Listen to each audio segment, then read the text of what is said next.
Bismillahirrahmanirrahim. Elhamdülillahi Rabbil alemin. Vel akibatu lil muttaqin. Vessalatu vesselamu ala seyyidina Muhammed ve ala alihi ve ashabihi ecmaîn. Esselamu aleyküm muhterem o'quvchilar, muhterem taliblar. Biz bu yerga kelib, ilgari ham bir kelib ketgan edim. O'shanda ham bu yerdagi harakatlarni ko'rib, ilmga bo'lgan o'quvchilarni, taliblarni harisligini ko'rib, nihoyatda xursand bo'lib ketgan edim. Endi hozir butun tariximiz davom Mavarahun nahrini tarixi davomida 10 xil qiroatni o'qitadigan madrasa bo'lganmas.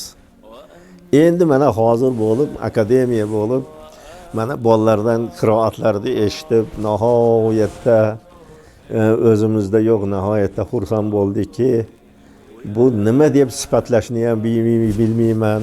O'zimda yo'q, nihoyatda havoga go'yoki uchdim men. Alloh subhanahu va taolo bu ishni hamisha davom ettirib, to qiyomat davom ettirsin. Alloh subhanahu va taolo bu o'quvchilarni hammalarini umrlarini uzoq qilsin. Xudoy tabaraka va taolo nihoyatda zabardast olim bo'lib yetishlarini Xudoyim o'zi ta'lim bersin.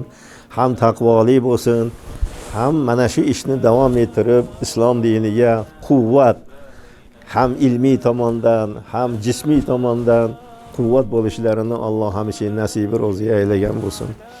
Bizi jigarlarimiz ezilib ketgan. Qanday qilib biz ilmni rivojlantirib, odamlarni ilmli qilamiz deb nihoyatda ayniqsa Sovet davrida ta'qib, KGB'larni ta'qiblari ostida nihoyatda qiylanib ham o'qiganmiz, ham o'qitganmiz. Bu narsalar tushimizga ham kirmas edi. Alloh subhanahu va taolo sizlarga ko'pchilikni duosi, hammamiz ham Allohdan so'rardik, Parvardigoro kushoyish ber deb.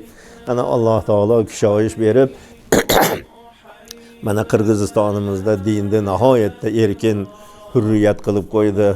Mana shunga Alloh taologa hamisha hamd sano aytamiz, shukrlar aytamiz. Xudoy tabaraka va taolo shu ishni hamisha davom ettirsin.